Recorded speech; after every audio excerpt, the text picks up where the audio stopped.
Ultima VI: The False Prophet has probably the most thought-provoking, introspective, character-driven plot in the entire series, and to say that following Ultima V, one of the best RPGs ever made, is quite an accomplishment. And yet, I hate this game. I hate it. I keep trying to play it for like 2 hours, and then eventually I just get frustrated. Ah! Hey, children! Guess what time it is? Ah! It's time for some serious chuckles! Ah! Don't touch me, pervy clown! Clown? I'm not a clown! I'm Chuckles the fucking Jester, dipshit! What's the difference? Clowns get paid! Actually, that's not true. Lord British was paying me as a professional fool, but I quit when I discovered he was paying me in counterfeit money. I guess you could say I was making a false profit. Fuck you, Chuckles! Get the fuck out of my house, clown! Oh, am I hoarding in on your shitty review, Spoony? Yes! I'm trying to inform the good people here about the awesome Ultima series. Boring! These reviews are too informative, too not Final Fantasy. Why so serious, Spoony? These reviews aren't nearly as funny as your old stuff, and that's why I'm here! I'm here to fill your review with all sorts of chuckles! No. Oh, just one joke. You'll like them, I promise. Knock, knock. Who's there? Little Richard. Little Richard who? Ow! Get it? Get the fuck out! Oh, you're no fun anymore. I said out! Fine, I'm leaving. Hey, when are you gonna finish Minority Report? No!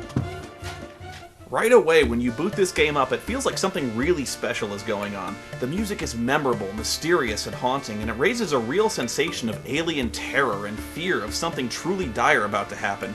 You're once again summoned by the moon gates, but right away you notice something's wrong, because these moon gates are red, but you go in anyway and find yourself standing in some unholy shrine surrounded by a horde of demons who just summoned you here for a blood ritual.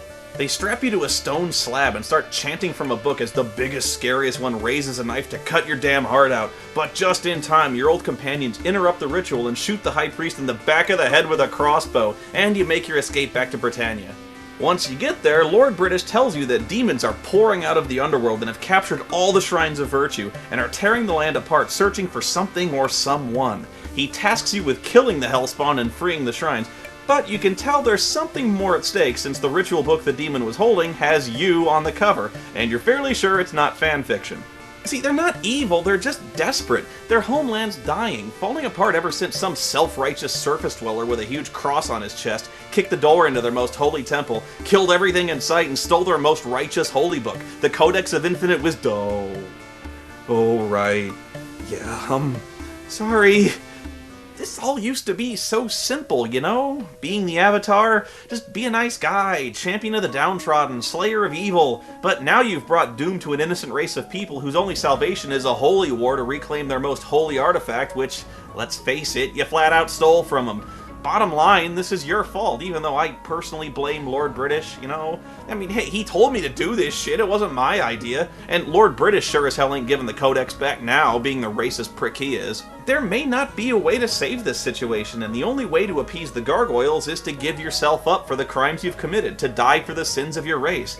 This is such a complex narrative with so many parallels to history and current events, it's almost beautiful. Too bad the game itself is so poorly designed. There's just too much fucking around with the inventory, too much clicking around, having to manage 5 inventories, one for every character, digging through all the bags and the bags within bags, looking through stacks of food and potions and identical keys, hundreds of fucking identical keys, and pieces of armor and weapons. There's so much stuff that's so small it's hard to tell what the hell it's supposed to be. What is that? That blue thing? It's a flask of oil? Wait, why do I have a rubber ducky? I'm serious, when the fuck did I get a rubber ducky? Wait, and the other blue bottle is ale? What, does ale in Britannia come in blue aluminum bottles now? What's this? What the fuck is it? A mug? Why does he have a mug? Why would I ever need that? And what's that? Go ahead, take a guess as to what this fucking thing is. I thought it was beef jerky, but no, it's a torch. Obviously, right? See, I see this, I think torch. And what's this? Pencils? No, it's crossbow bolts. When you kill monsters and search through their stuff, it all ends up in a huge stack, so that if you want something on the bottom of the stack, you have to take all the crap on top first. So if I want the 6 torches here, I first have to get the ale, 6 loaves of bread, 8 portions of meat, a red potion, a bag, 5 lockpicks, a wooden shield, leather boots, and a chain coif. What if I don't want to carry all that extra shit around? I have to pick it all up and throw it back down on the ground again. Simple coding issues like opening a chest and finding a spear, spear.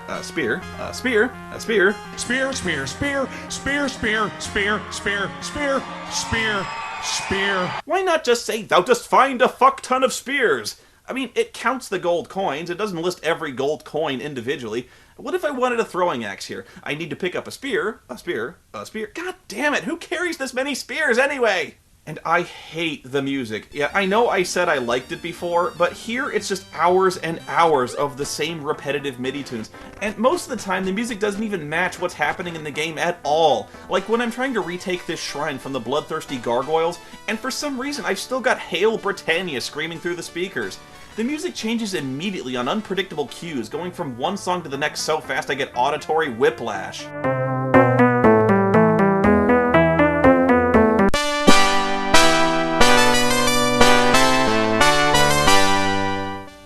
Just feels so distant. It's hard to tell what's going on, who's attacking who, and how well you're doing. The sound effects are just plain silly, and your character is a complete pussy in this game.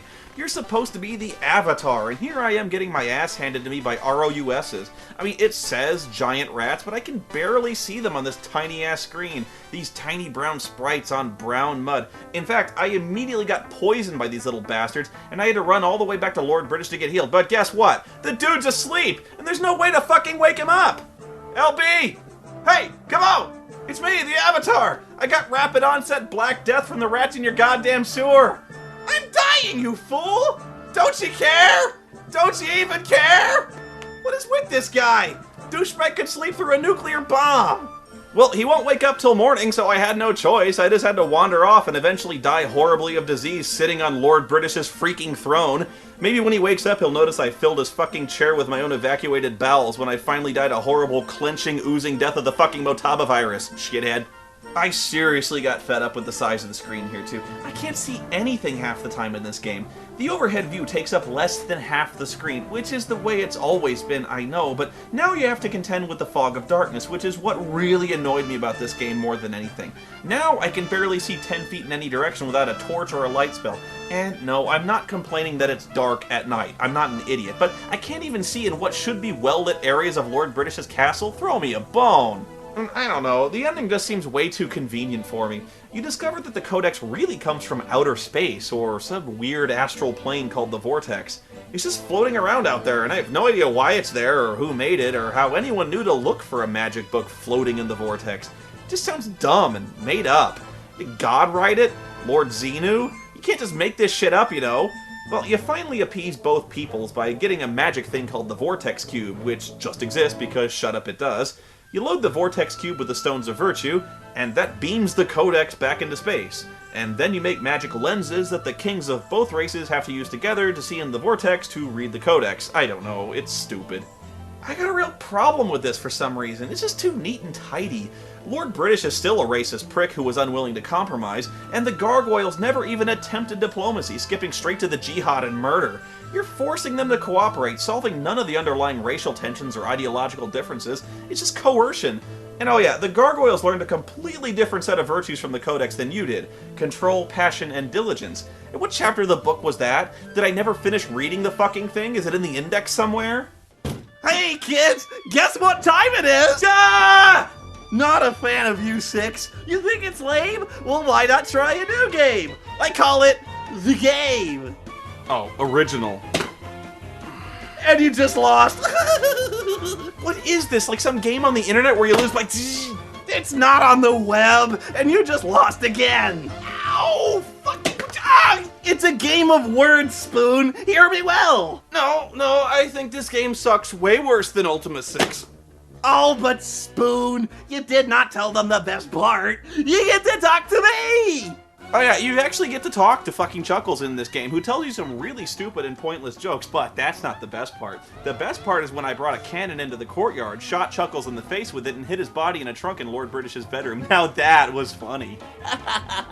Oh, you thought that was fun? You thought that was a bunch of laughs? Well, let's see how much you like old Chuck when he shoves this DVD of the game right up your ass! Yeah! Burton! Death Ray! Now! Oh no!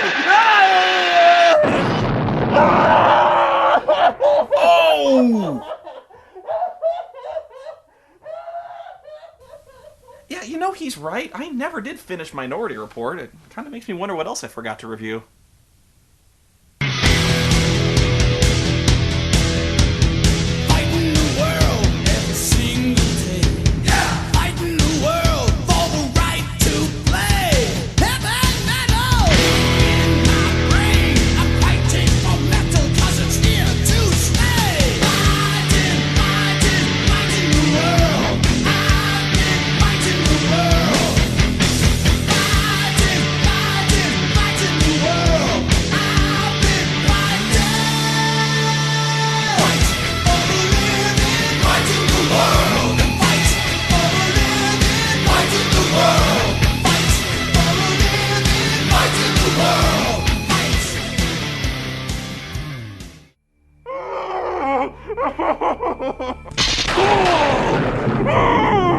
You, a freaky nightmare clown, have the ability to inspire great fear. You wish to get revenge on the Spoony worm? Answer me! Then take this magic yellow ring, and together we will banish him to the black hole. I gave the Spoony worm 1 year to complete a simple task, and he failed! Soon my master will come to claim his feeble soul, and he will be forever trapped in a nightmare!